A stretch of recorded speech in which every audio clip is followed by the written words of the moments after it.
Welcome to Fast Friends, the podcast that centers on high performance storytelling with high performance athletes and individuals whose norm is to live at the very top 0.01%, whether it's competition, coaching, business, or life.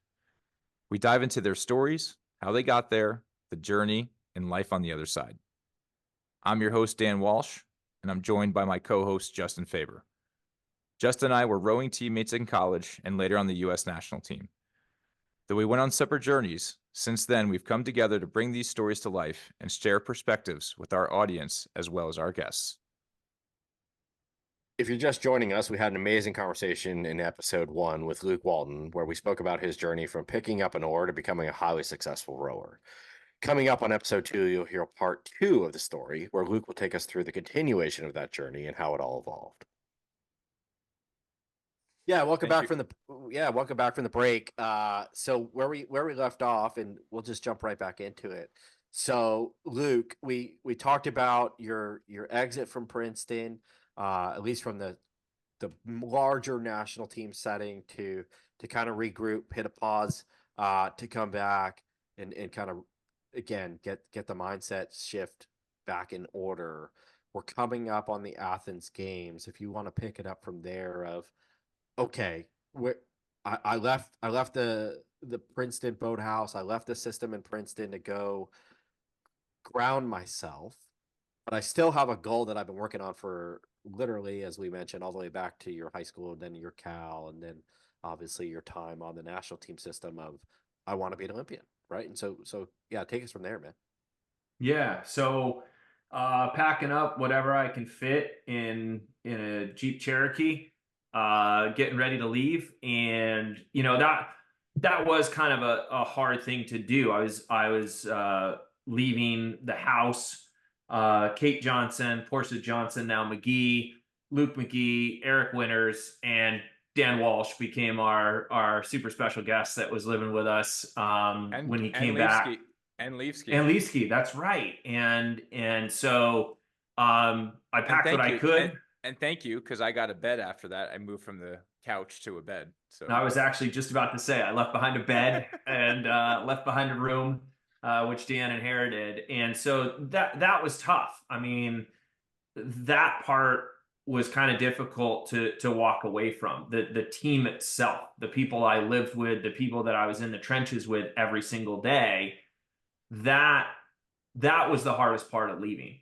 It was almost less about, my personal ambitions as it was about how I'm letting down my team. And you'll notice I'm not just talking about the guys that I rode with. I'm talking about the girls too. And, there was camaraderie in that entire system across both teams. And I think that really lent itself to the success of the women's 8 and men's 8 in 2004. But that's another story. So anyways, I've now got to drive. And I did that drive from Princeton, New Jersey to San Diego in 2.5 days.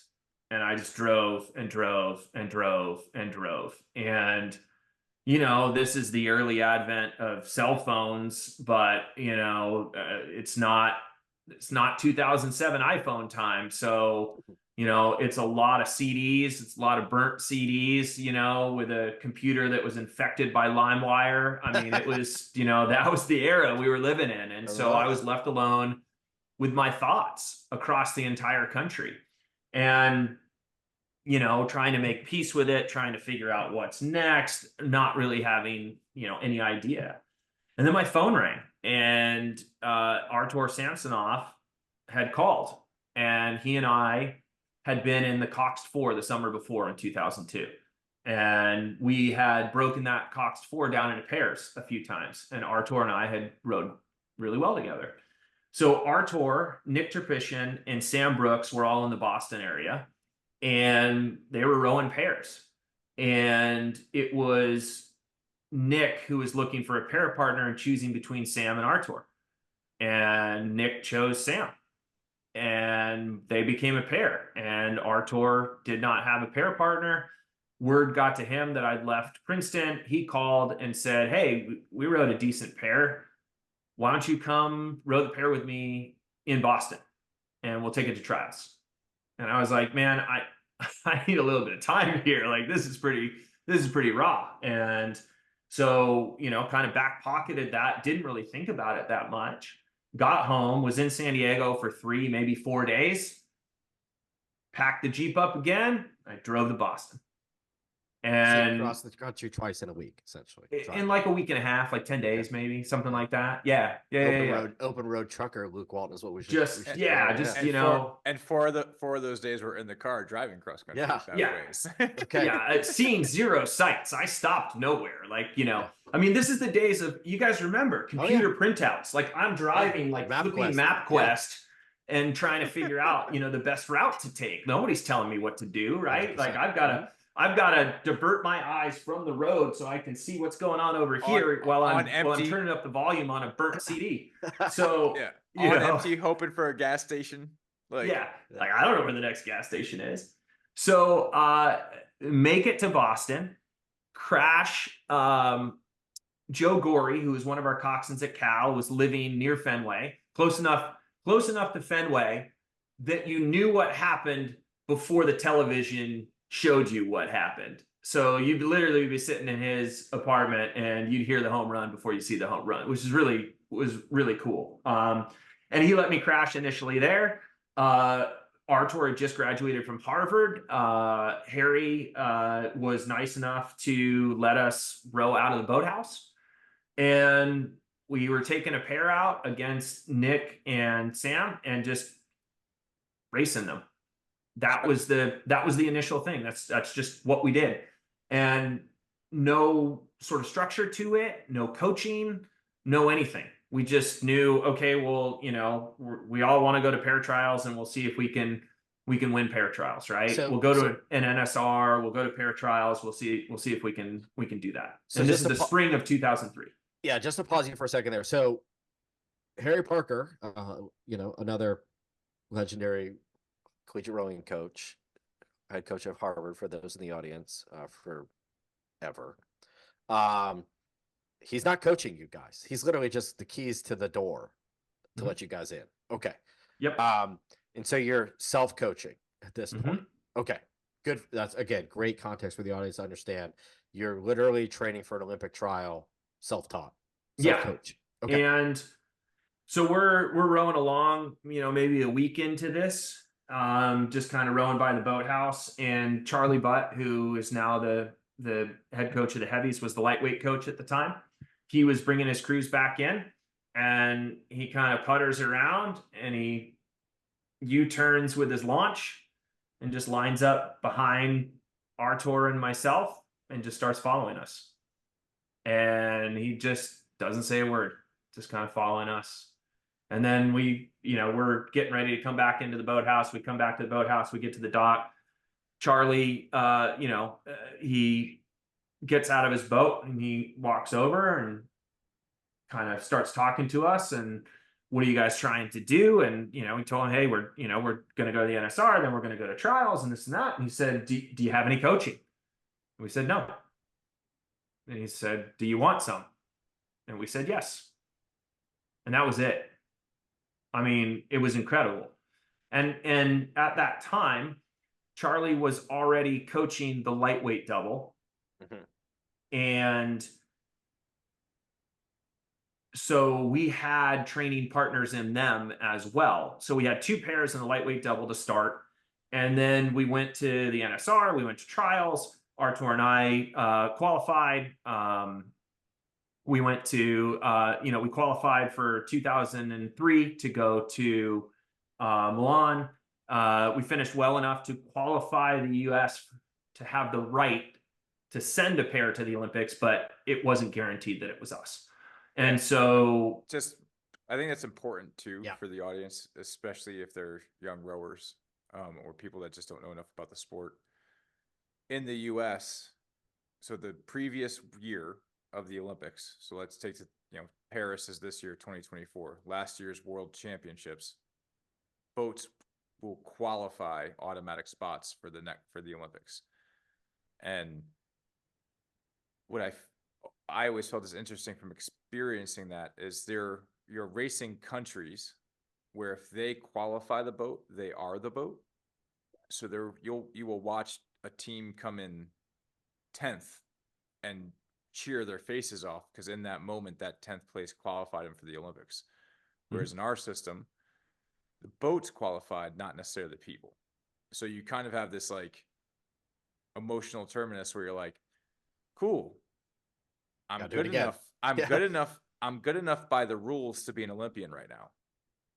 By the rules, because other countries are Olympians. So based off of this race performance and the speed and the talent and the result, this is Olympic standard. But then you just got to reprove it all over again. It's like Billy Madison, you the tennis ball in the stomach, 364 more days to national team tryouts. It was a lot like that, and so we were elated that was secure, that the pair was secure, but there was very real focus that and clarity that, hey, we've got to go out there and prove it again, and we've got to win trials in 2004. And so along the way we picked up Akil and Henry Newsom. They came. Henry's a Harvard grad. He came back, and he and Akil jumped in a double together. And he was a 2000 Olympian too. So yep. And so sorry. I was saying Akil had just missed winning in trials, so now you have and I believe both Greg and Steve were previous Olympians as well, correct? Or Steve, maybe not Steve. I think Greg, but I don't know if Steve had been yet, and I'm just sorry for not knowing that. I should. Yeah, well, I don't either. We can at some point Steve will become a Google researcher too. We're gonna get our stats guy on that, and we'll follow up. But I think that I just want people who are listening to hear like this satellite camp, right? So you did choose to leave the national team camp, and I was still in it at this time. But the satellite camp that has being created is also just a bunch of heavy hitters. Justin, I don't know if do you remember the name Nick Trippishin? Yeah. So his brother was rowing with us at Northeastern. So definitely know who Tripp is. Do you remember even more of who Tripp is for us, for you and I? Yes, Penn. Mm-hmm. I know exactly who he is. And after we beat them at sprints, we had our duel against Penn. Yeah, I know. Yeah, and they beat us. It was a whole thing. And Nick cheerfully yells across the Charles River to us, "Take your bronze medal and shove it." Yeah. So yes, very familiar. And then his little brother decides to join us. So that's a whole nother podcast. Yeah, sure. But this is the talent. The talent of this auxiliary camp is still just a cohort of beasts. It's just a cohort of beasts. Right? It's not like you went to the easier path. But it was so the way it came together was not planned. I mean, that was what the magical part of the story, right? Is just sort of everything else was planned. Everything else was sorted out. Everything else was, this goes this piece and then this piece and then this piece and then this piece. And then all the pieces came apart, right? It all fell apart in Princeton and all those pieces shattered. And then Artur calls me while I'm driving cross country. And then I take a flyer and I'm like, well, what do I have to lose? I'll go to Boston. My mom's from Boston. Dad went to Harvard. I'm familiar with the area. Sure. With no plan. Artur just saying, yeah, we got a boat and we got some oars. I'm like, great. Awesome. And so it created this team. And then as all 6 of these athletes from these 3 boats qualify, now we've got Charlie as a head coach and we've got Bill Manning stepping up as another coach for us, right? So we've got 2 coaches for 6 athletes, and Bill and Charlie were just tremendously supportive. And they just did this. They asked for nothing. They asked for absolutely nothing. They just did this. So if you want to talk about people that are passionate about the sport and are in it for the right reasons and helping people, you have to look no further than those guys, and that's the magical part. That's what was gifted to me, to Artur, to Henry, to Akil, to Steve and Greg in this process, right? We were gifted that. And we were gifted that because they believed in us. And we were able, all of us in that training group were able to secure our trip to the Olympics. And we were able to be successful in trials. And I remember I remember a lot about that stuff, but one of the things that really stuck with me in that time, and I can't remember who said it, but somebody said, like, man, we all thought you were crazy for leaving Princeton because, like, all the seats were there. Like, that's where the seats were, right? Like, for your side, there are 4 seats in the 8, there are 2 seats in the 4, like, that's where the seats are. Mm-hmm. And my response was, like, there were no seats for me there, right? Because I didn't get to select that boat. The pair I got to select. So that seat was available to me.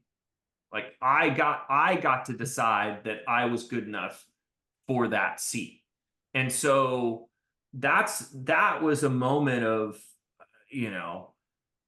call it being self-assured or being arrogant or just having a feeling of, like, okay, this is the path now, and not thinking about it any further than that.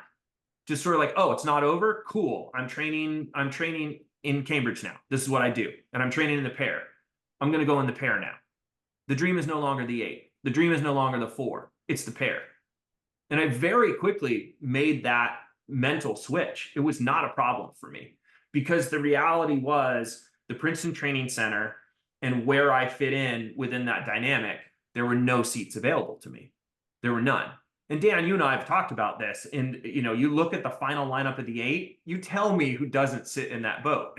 Like, it's just, that was it. That was the boat. That all made sense. And they went out and they won a gold medal, and they did it in style. And that crew is absolutely incredible.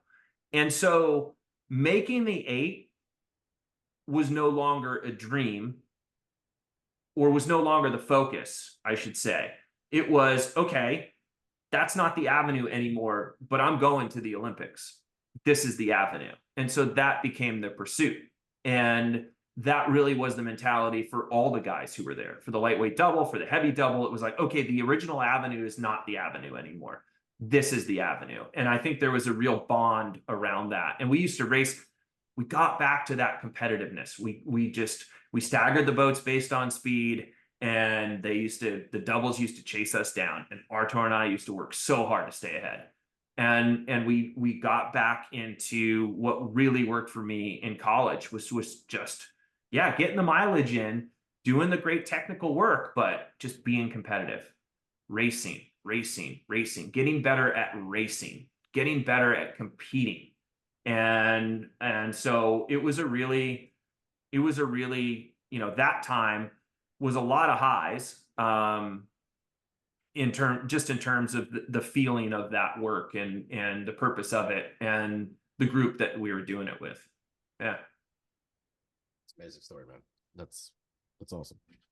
I mean, and look at one of the things that I think is really important for everyone to hear here, and anyone that listens, is you had an edge, man. You have a very significant edge. And I think this part is just kind of fun for me in that competitive way of life. But one of the big goals of this podcast for me is for people to just realize what it takes. Like, what does it take? How did you win that Olympic trials? What did you have to do to win? Oh, you're gonna make me say it. I had to race you, and I had to beat you 2 times out of 3, and that was the format. And we managed to do so, but we didn't manage to do it by a lot. It was very competitive down that course, trying to stay ahead of Dan and Jamie, and that was, you guys absolutely made us earn it, and made us race very, very hard to secure that spot. So there was no certainty going into that trials. Beforehand, there was no certainty going into the trials that like, hey, Artur, we've got this, like, we'll be fine. And as soon as we started racing and we saw the crews that we were racing against, specifically yours, Dan, we're like, yeah, this is not a done deal. Like this is going to be very hard fought. This is going to be earned. Is definitely going to be earned. And you know, that was real racing all the way down the course. You know, I don't think I mean what we barely got our stern off of your bow at any point in the racing. I mean, to me, it's just a matter of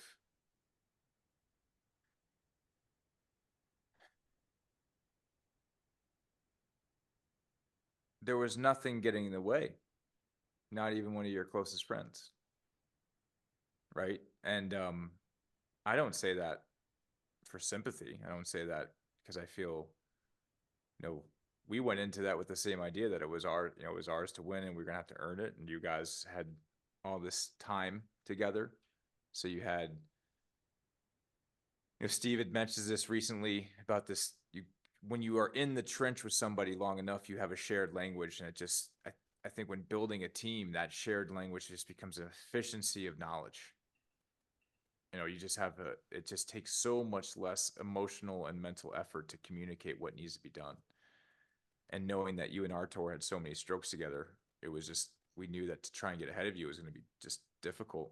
And, you know, what a brilliant way to lose, but to one of your best friends. Right? It's like one of the things about when somebody in the right team environment, the hardest thing to do is be upset when somebody you care about makes it at your expense. You know, like that, like it's such a crazy juxtaposition in a team sport like that. Like, you know, somebody great's not going to make it, and you kind of just hope that it's not you. You know, you kind of hope that it's not you, but you know that in order to be some part of something great, that the chances of you not making it have to be there. And man, that, you know, that win for you is what made that tolerable for me to move on. And I think it's really important for the audience to like just know that, like, do you want to be the best? Do you want to be the best in the world? Are you willing to beat your best friend? Because if you're not, you're not going to make it. You're not going to. Yeah, I mean, not going to make it. That's what's so. It's like I said, there were so many earlier. There were so many talented rowers who didn't make it, and so many talented rowers that we collectively, all of us, are like, yeah, they're gonna make it. They're gonna make it, right? And for whatever reason, they didn't. And you know, some of it is just the math. The math doesn't add up. You know, when you've got 40 guys going, you know, for 18 slots, it's like, yeah, the math not really adding up here, right? There's not enough room, even though there's enough talent. And I think that becomes important as well, is that what you are seeing at the Olympics is the best rowers from each country, but you're not seeing all the best rowers from all the best countries, right? Like, you're not seeing people who still could do it at that level if there were just another event. Mm-hmm. Right. And so that's hard. And Dan, to your point, the only way that it really became or becomes bearable for me when you present it in the way that you have, like, are you ready to beat your friend? The only sort of space I can go to find any consolation in my own mind is Dan and I signed up for the same thing. We're here for the same reason. And, you know, there truly is an honor and a code in rowing, and you sign up for it. And there's no guarantees, but because you are working to be an honorable person and a good person, you you take the wins and you take the losses. And Dan, something that you've said to me over and over again, and I've heard from you, is you get up, right? And so my get up moment was leaving Princeton and getting up again and going to Boston. You know, yours, Dan, is, you know, as I observe from the outside looking in, is, you know, you were the alternate, and you got up from that, and you went on and you did something that I never did. And we've talked about the sort of grades of Olympians, right? There's a participant, which is me. That's as far as I got. I made the cut. I got a row. I you know, completed the heat and officially became an Olympian. And then, you know, went on to the semi and went on to the B final. And that was it. I was never even wasn't even in the A final. Didn't even have a chance at medaling, right? And then we've talked about, then there's medalists, right? And there's bronze medal and there's silver medal. And then there's that gradation, which is gold medal. And I think, you know, along the way, you know, you have to kind of think, where do I fit in, you know? And, you know, Dan, you and I have talked about, you know, do I have any regrets about any of this stuff? No. 04 was it for me when it came to the Olympics. I didn't need to go back in 08 or 12. I was not confident that had I returned, I would have been in a position to get a medal. And that would have been the reason to go back, because there was unfinished business.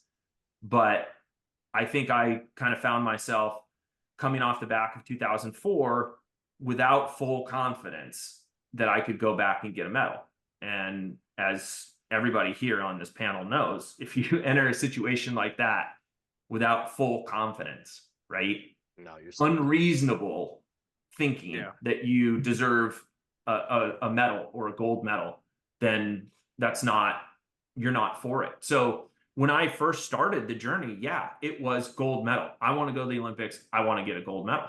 And then things start to unfold along the way. And you realize where you actually end up on that scale. But it's in shooting for that gold medal that I can confidently say, I didn't have the potential to be a medalist, and I'm okay with that. Right? And it's funny, like, I guess I kind of brought this up, you know, here, but I bring this up now to say, you know, Justin, we were talking about the fact that I worked in triathlon. And so I know a lot of triathletes, a lot of cyclists, a lot of very high performing people, and buddies of mine in San Diego. And so, you know, as the Olympics would happen, like 2008 or 2012, you'd be somewhere at a restaurant or a bar and you'd be amongst people. And my buddies used to love to just be like, hey, this guy went to the Olympics, you know, and then people would, like, you know, and the very first question that they ask you every single time without fail, did you get a medal? Did you get a medal? Right? And so that's the question. And that's kind of a little bit of a pain point for somebody who is like, well, yeah, that's what I signed up to do. But, you know, no, I didn't. And, you know, so I would take it very lightheartedly and just joke around with people. It's like, oh yeah, they're just handing them out to everybody. They just hand them out. Yeah, everybody gets a medal. Like, yeah, of course. I've got like 3 of them in my trunk right now, you know, and so then people would realize, like, oh, okay, you know, like, I guess, and we kind of talk about that. I'd be happy to talk to people about that. But, you know, my buddies, and Dan, you know, some of these guys, Chris Berg and Adam Sheps, they got a great sense of humor. And so I just had this, I remembered I had this in my closet and I've never worn it. It is pristine. They gave it to me in like 2010, or no, it was 2012. It must have been an Olympic year. So I think it was 2012, but they gave me one of my most prized possessions ever, which is this piece of clothing, which I will never wear, but really should hang up somewhere. So hopefully that reads okay. For the audience that's not watching the video, it's a shirt that says, I went to the Olympics and all I got was this lousy t-shirt. And it is literally one of my most prized possessions. And because these are the guys who I was in the trenches with in triathlon and cycling, and I know they get it, right? They get it. So Dan, you talk about that language, you talk about, you know, the ability to communicate that comes from those shared experiences, right? And so, that's an important piece that we really haven't even touched on, that is a takeaway from an experience like this. If you're going to do something that is this hard, you're going to pursue something that is so unreasonable, so difficult, so few people, make it.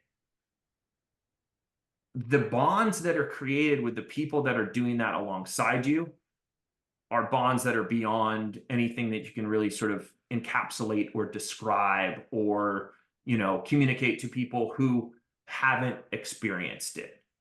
Right. And so, I have that bond directly with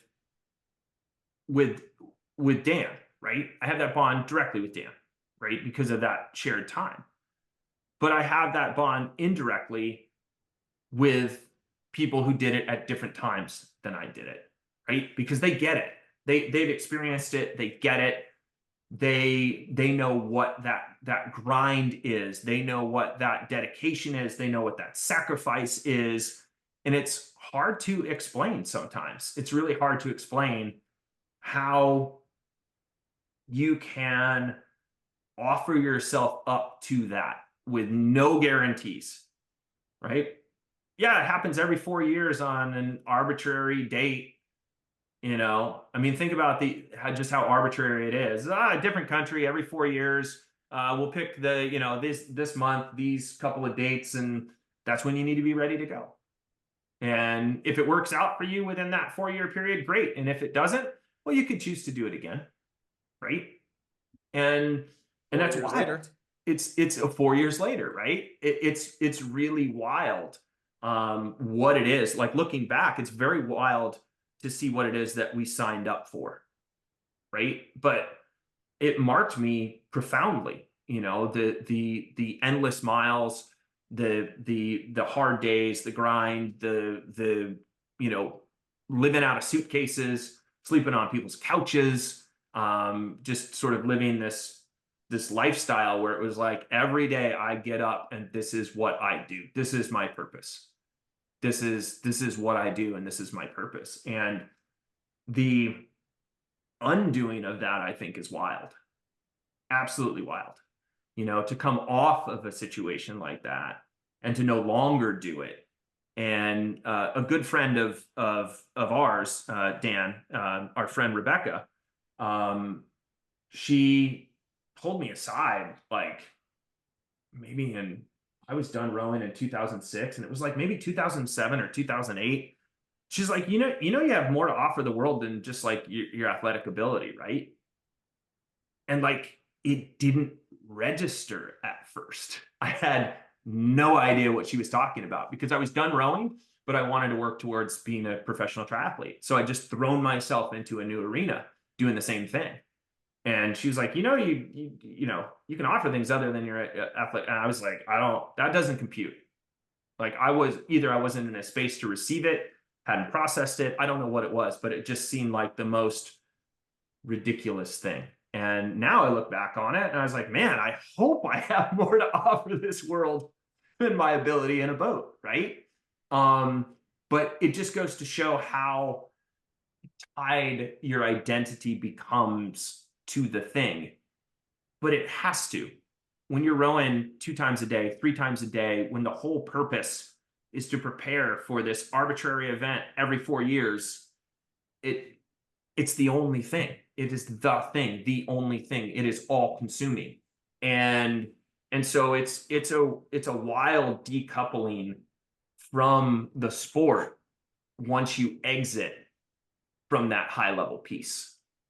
That I think is, and I think that really ties back into the mental health aspect and transition and how to use your skill sets and where to apply them different places. And because Dan, as you and I have spoken about, it almost becomes like, I think you were describing the experience, Dan. You're like, okay, so I've got this medal. I went to the Olympics. I got a medal. This is it. This is my resume. This is like, how could anyone think anything other than this guy will figure it out? He will be a high performer. It doesn't matter what the job is. This guy will get it done. And then you start to have conversations And people you want to work with or work for, they're just sort of like, ooh, well, the real world experience in this field is lacking. You're like, do you not know what this like? Do you not know what this represents? And the answer is, I don't think people necessarily do, which isn't necessarily their fault, because as we were just talking about, you can't really understand it unless you're truly there. But it's almost as if there's also a disconnect in terms of what the meaning of that process is, what the meaning of that piece of hardware is in terms of the true skill set of someone like you versus somebody who, yeah, they've done the job for a while, so they moved up within that field, right? And so it makes the transition even more difficult, because you're trying to take something where you're like, yeah, you tell me what it is, I will get it done. I execute. It's what I do. It's literally all I do every day, all day long. I execute, execute, execute. And people are like, but do you though? And you're like, yeah, I do. But there's just that disconnect. So I don't really know what the point of that was to bring it up, but it's just something that's been really rattling around in my head for a while. Well, thank you for that. I mean, go ahead. dude, that's so powerful, Luke. So powerful in so many different ways. I think, we kind of led into this, which is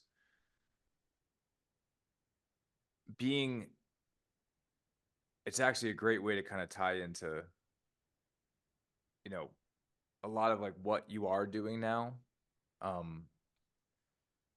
Asking about your edge, because,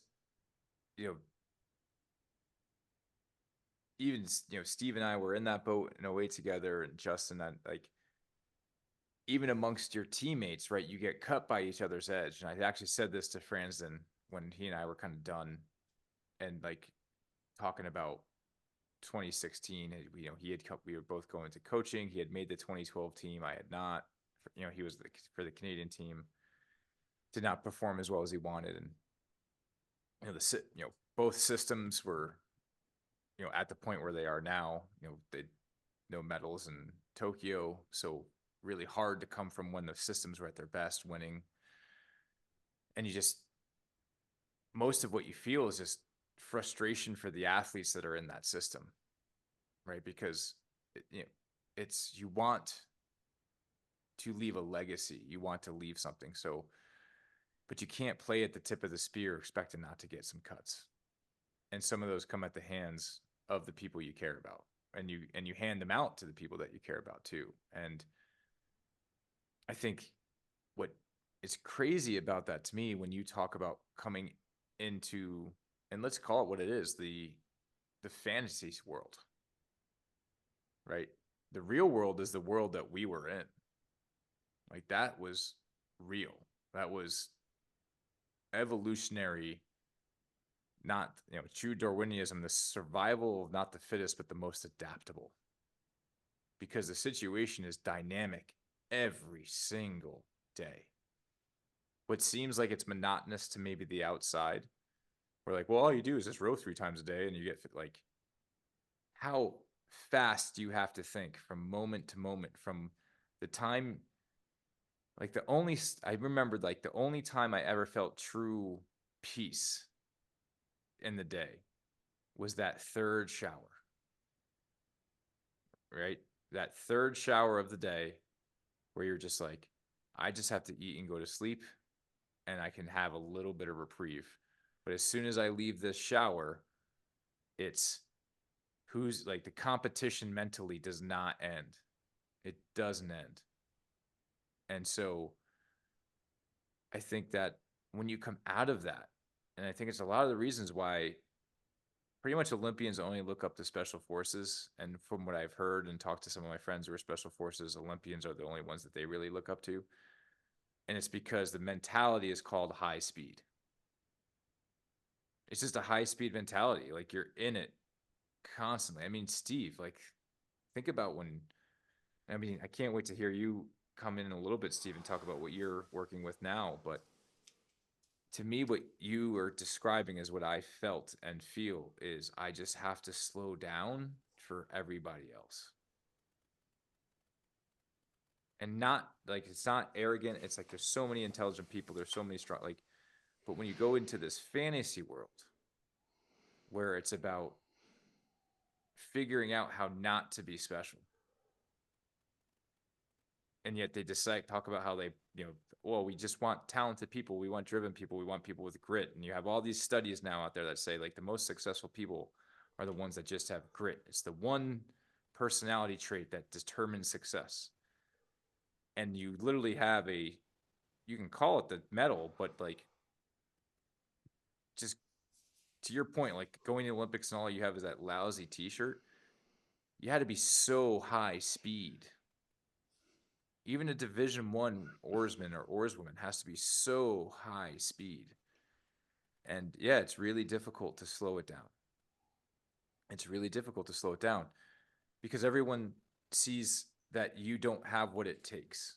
And yet we've done nothing but prove we have what it takes. And so I think that internal value system just it doesn't make sense. It doesn't make sense. And I think what's beautiful about this though, for me, like this inspiration for this podcast and having you on as kind of the second guest is, dude, you still got that edge, brother. Right? You still got that Luke Walton edge. It's like, we talk about it a lot. I know Steve's got his edge. I know Justin got his edge. Like the more people we talk to, we know they're going to have that edge. What are you doing with that edge today, brother? Like, what are you doing with that edge today? Because your story of how you got to today is so freaking amazing that I just want to know what's next for somebody like you from this planet. Yeah, I guess we got to go back to get here, and I don't need to sort of sit with the story for too long. It's not a very comfortable one for me, but so after 2006, I had been at Cambridge for 2 years. I came back in 2006, went to one of the NSRs, raced that NSR, and then it was like very clear in that moment, right? I have it's just for me, you get these moments of clarity. I'm like, that's it. That's it. It's not there. I don't have the burn. I don't even have the burn for 2 more years to try to go to 2008. I'm not, if I'm not fully in it, I'm not in it at all. And that was the decision. And so walked away and moved back to San Diego, was like, okay, I need to find work. What am I going to do? And then I was going crazy because it was just sort of like, I'm going from training all the time in a team environment to like, so I don't know, do I work out now? Like, what do I was lost. And I was like, well, I was an age group swimmer and, cycling seems to come pretty easy to rowers. And maybe if I can figure out this running thing, I could start doing some triathlon. And so I started doing it and I had some pretty good success early on. And I was like, okay, well, what am I going to do for work? And I sat down with the owner of the outfit that I ended up working for, called Breakaway Training in San Diego, and it's a multi-sport coaching business. Felipe Loureiro started this business.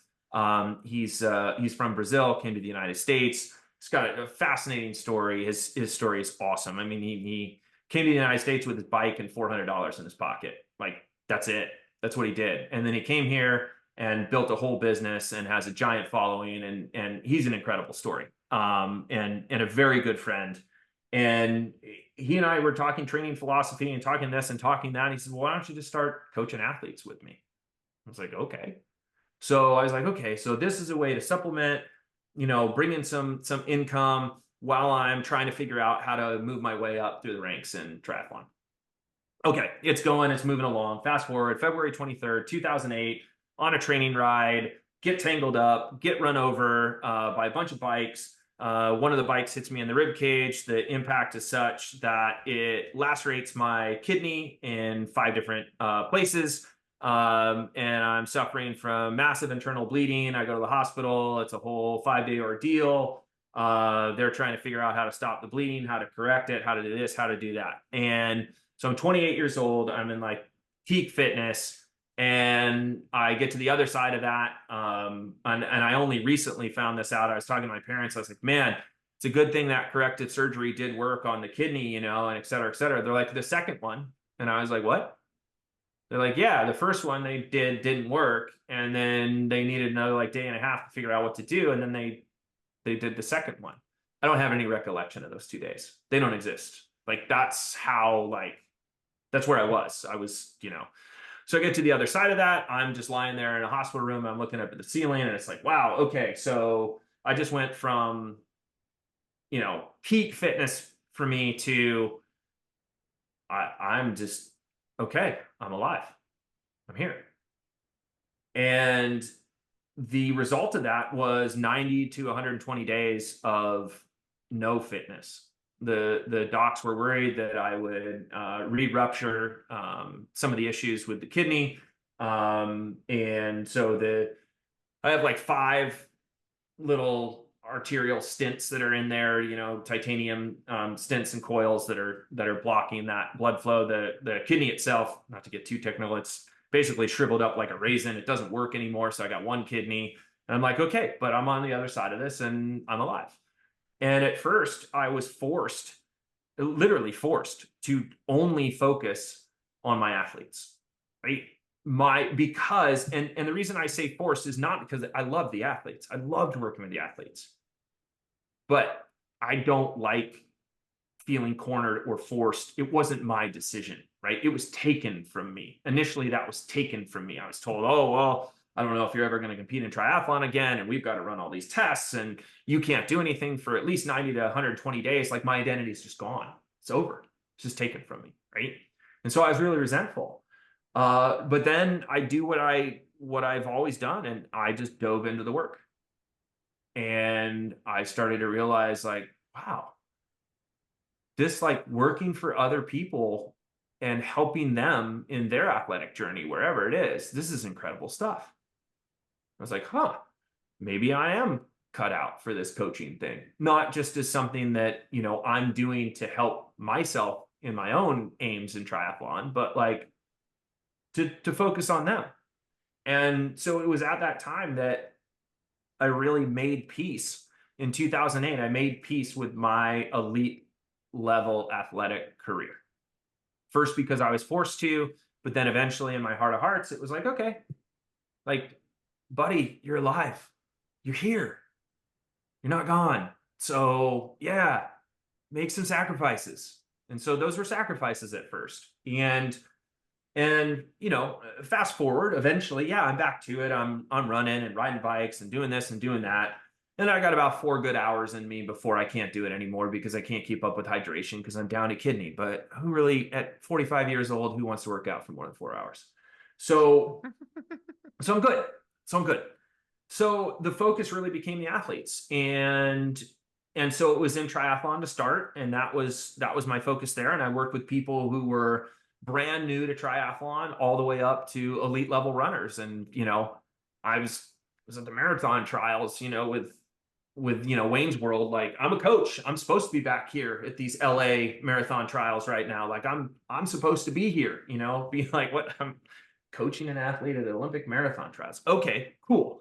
And had the privilege of being able to do that. And I've worked with people who just had no fitness at all and were just brand new to it and trying to figure it out. And they're trying to come to health, right? And people in age groups and people trying to go to Kona for the world championships and all these people that I got to work with, right? And then in about 2009, 2010, I started working locally with some high school rowers at the San Diego Rowing Club and helping them improve their skills and improve their erg scores and things along those lines. And then one thing led to another. Next thing I know, I'm forming a business with Dan, and we're doing indoor rowing classes and functional fitness classes and strength classes, and and then I wouldn't say sidetracked. I just found myself in regatta management. So I was part of the Crew Classic from 2014 to 2019.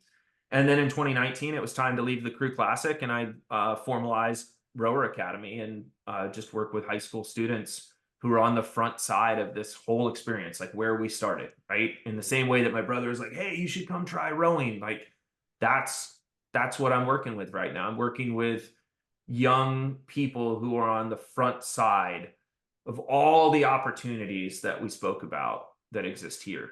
And so it's awesome. it's really great to be able to be waking up every day, being, checking text messages, checking emails, checking training programs, doing one-on-one training with athletes, and feeling that I'm contributing. And, I don't, a lot of people I think are searching for the purpose of life. Like, what's the purpose of life? Is it, the person with the most money, or is it the person that does this, or the person that does that? And the way that I thought about it when I was in the hospital, it just came to me like with like absolute clarity in this one day, even though I was on like morphine and Dilaudid and got, who knows where I was at that time, but it's really clear in my mind now today. There was just this moment that I thought about it, and I was like, man, if I go, who's coming to my funeral? Like, who's going to be there? Who's going to be there? And I thought about like, well, who comes to a funeral? Right? Okay. Parents, siblings, family members, people that you went to school with, this and that. And there's sort of the run-of-the-mill things. And it's like, well, even those people might not make it, right? They might not be there. But like, the people who are really compelled to be there, the conclusion that I've come to is that you made an impact in their life some way, right? And you played a role in their development, or you helped them in some way overcome something, or you encouraged them in a way that they felt seen and they felt supported, and they felt that and so they're there to pay that respect. So, I mean, I guess I would have the audacity to say, like, my goal in life is to have like a sellout crowd at my funeral. That would be my goal in life. And standing room only, it would be, that would be the greatest honor. And I think for me, that clarity really does come from the fact that my mom, who is a teacher, seeing her and seeing the way that her students talk to her and talk about her, and how they come back and visit her after 4 years, 6 years, 8 years, and they're constantly coming to see her. I'm like, Noreen Walton's going to have a sellout crowd. Like, it's going to be packed, right? And it's because she's there to help others. And Dan, you and I were talking about this a day or so ago. Like, life's hard enough as it is. We're talking about mental health. We're talking about Michael Phelps. We're talking about how the USOC can support and this and that. And then we're talking about, well, what can we do, right? What can we do? And I think that's an important part of what's happening here. And I know it's a goal for you guys with this podcast, is to make sure that you are contributing, that you are making sure that people are seen, heard, supported, and that there's an understanding that, yes, there's an illumination of like just how hard all of this is, that beyond just how hard life is, we were willing to throw ourselves into, this hard edge, black and white, arbitrary thing called rowing. And we loved it. It was like, life's hard. Let's make it harder. Let's row. All right. Like, that's literally what we did. It was just like, it's not hard enough. Let's make it harder.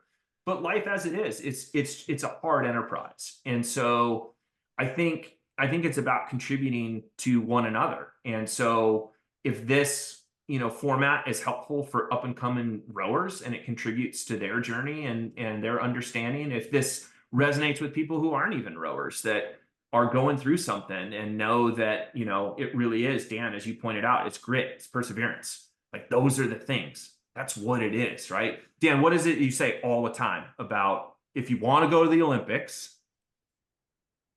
I don't know. What do I say? It's simple. Yeah. It's simple. It's simple. And people confuse that because they're like, well, simple means easy. They confuse it with easy. And you say that's easy. Right. And you were talking about monotony, and rowing is extremely monotonous, but it's monotony at the highest level.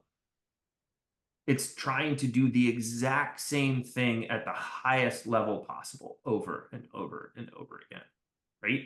That's not easy. It's not easy. It's simple. The task is simple. Take the best rowing stroke. take the next best rowing stroke, take the next best rowing stroke, right?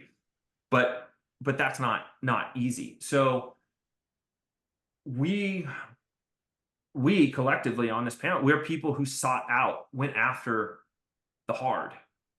We dug into the difficult. We went searching for like, how hard can this be? Let's make it harder, right? And that really is the sport of rowing. It's what it's about.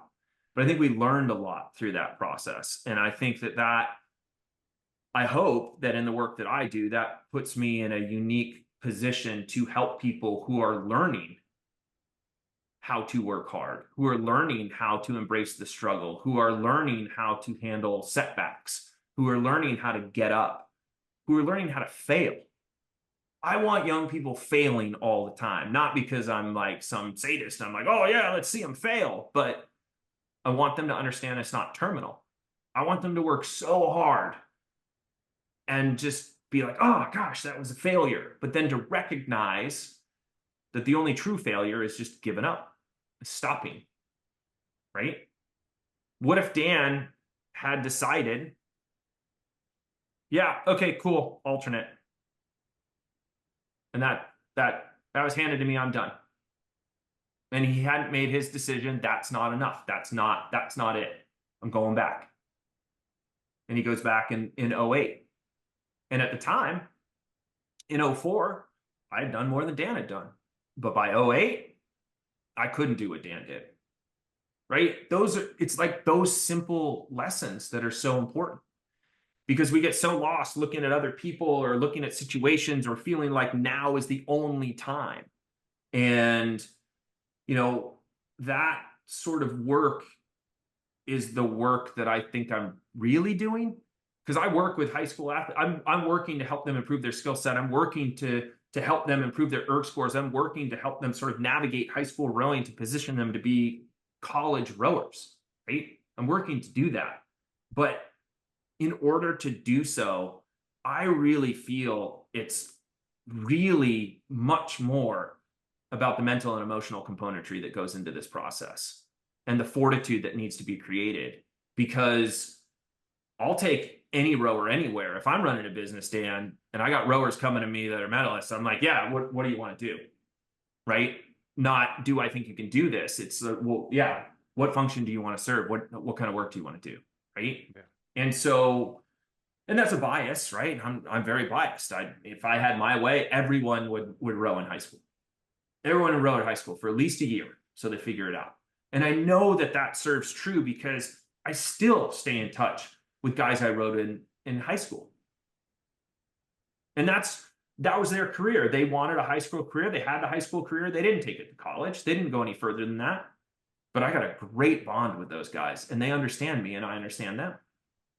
And that was all through the vehicle of rowing. So I want more people rowing, because I really do think there's so many lessons that are available in that. And so, Dan, that's probably the longest winded answer of like, what are you doing now, Luke? This is what I'm doing. I feel, it sounds almost. Hey, Luke, because the whole point of this is that we're here to put wind in people's sails, man. Right? We want your wind. And I think, one, you've proved to me that this is only the first episode of getting your amazing knowledge in just like life. I mean, didn't expect you to tell, like, I know you so well that I didn't want to tell any stories that you didn't want to tell, but I remember how casual you were about telling me you were fighting for your life. Yeah, and I think that you're a brilliant coach, and I think we have so much more to talk about as we're coming up on almost 3 hours, that you're going to be back on this show, period. If it's not the next show, like very soon. But I think for both who you work with, who's listening, for myself, for Justin and Steve, I just want to know this one last question. And it's kind of our thing here, because you are a high performer. But if you could go back and coach yourself at any time in your life, at what time of your life would that be? And what would you say?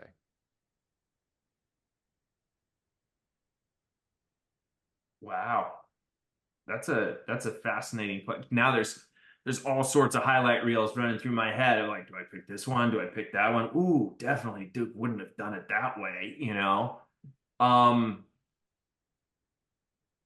man,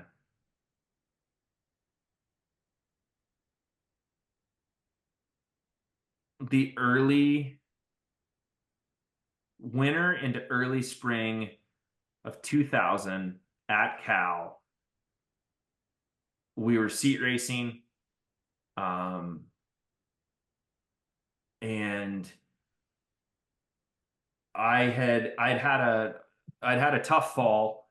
Turns out, like, gosh, we got to peel more layers of the onion. So the whole kidney thing, the kidney exploding when I had this bike accident, turns out we eventually found out I had a congenital defect with my with the way the kidney was shaped, and so there it was fluids were pooling inside the kidney, which were eating away the absorption sites, which weakened the walls and sort of made it up like a water balloon.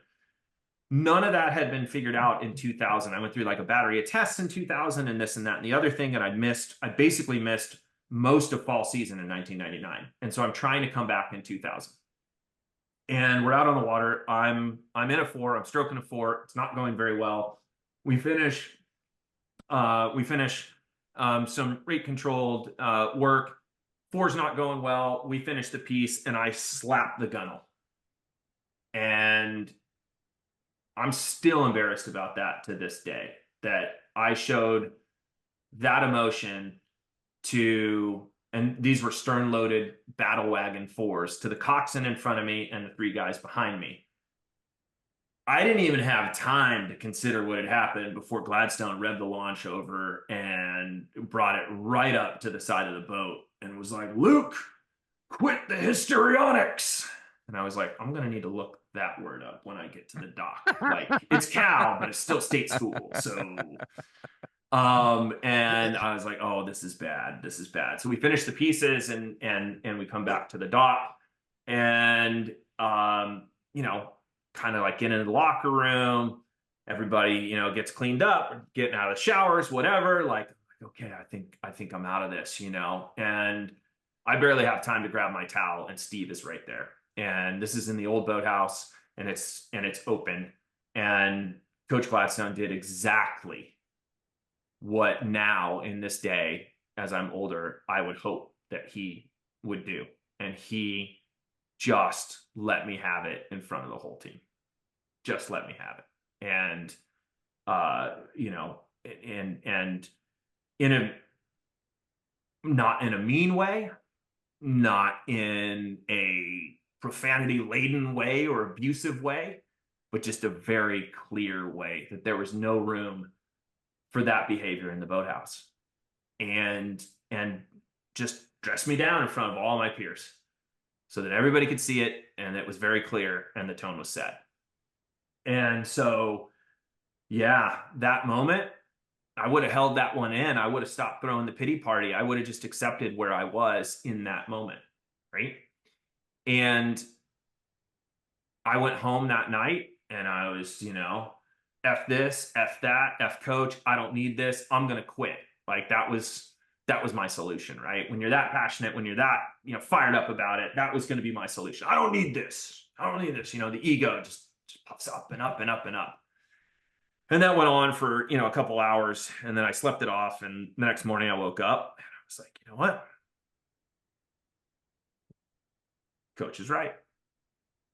And it was an absolute course correction and it was a necessary one, for my sake and for the team's sake, that I made that course correction.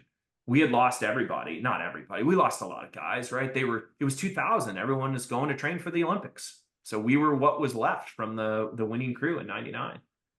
And so, you know, I was in a leadership position in 2000 and was not acting like a leader at all. And Gladstone made that very clear to me and to my teammates. And so I had to make a decision. And I made the right decision after that, which was to show up and shut up and sit down and just do the work. And I did. And that turned out to be really an incredible season at Cal. A very memorable season, incredible season, great group.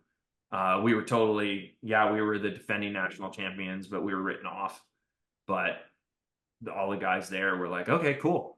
We don't need all those guys that are going to train for the Olympics. We contributed previously as well, right? And that boat, the constitution of that boat was, fractional pieces of the 99 crew, the varsity that won. And then there was the freshmen coming up, Franzen being one of them, Canelli being another one. And those guys came off a second place finish at the IRA after their freshman year, and they were hungry. But anyway, I would go back and I would tell myself there is no place for that. But I hadn't learned the lesson yet, right? Because I never really acted that way. I was just having a lot of trouble coming back in 2000. And then I acted that way once. And I think that's the brilliance of the leadership of Coach Gladstone, is once is enough. And then you correct it. And that's it. Like it's very simple. You correct it or you don't. And if you don't, well, you don't want to go down that road, right? And so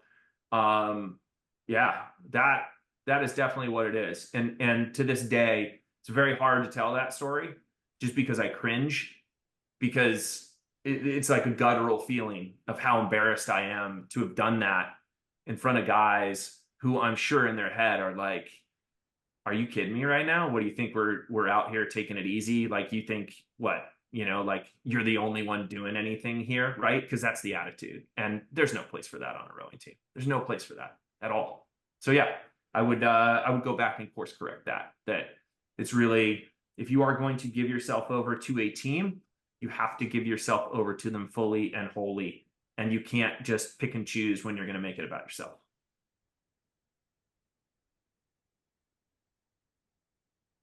Dude, it's pretty amazing. It's pretty amazing. It's pretty amazing. I mean, this same thing happened with Steve. Same thing happened with Justin. Like, you kind of know the stories and then you hear them from the person. It's fantastic. I mean, Justin, Steve, I'm done. I mean, Luke just crushed me in the best way possible. Luke Walton, everybody. Thank you. Luke, thank you so much for sharing your journey, imparting your insights, and certainly your openness to share all these different twists, turns, highs, lows, what it means to take care of self, physically, mentally, emotionally, from the highest of highs to the, funeral planning, moments, in a very short period of time that we call life. It makes us kind of understand that sometimes all you really need is your name handwritten on a legal pad to really change the course of your life. So, again, thank you so much. This is an incredible episode. We're gonna have to figure out how we cram all this in. This might be a two-parter, but Luke, amazing journey, amazing openness, and thank you for being so real with us, man.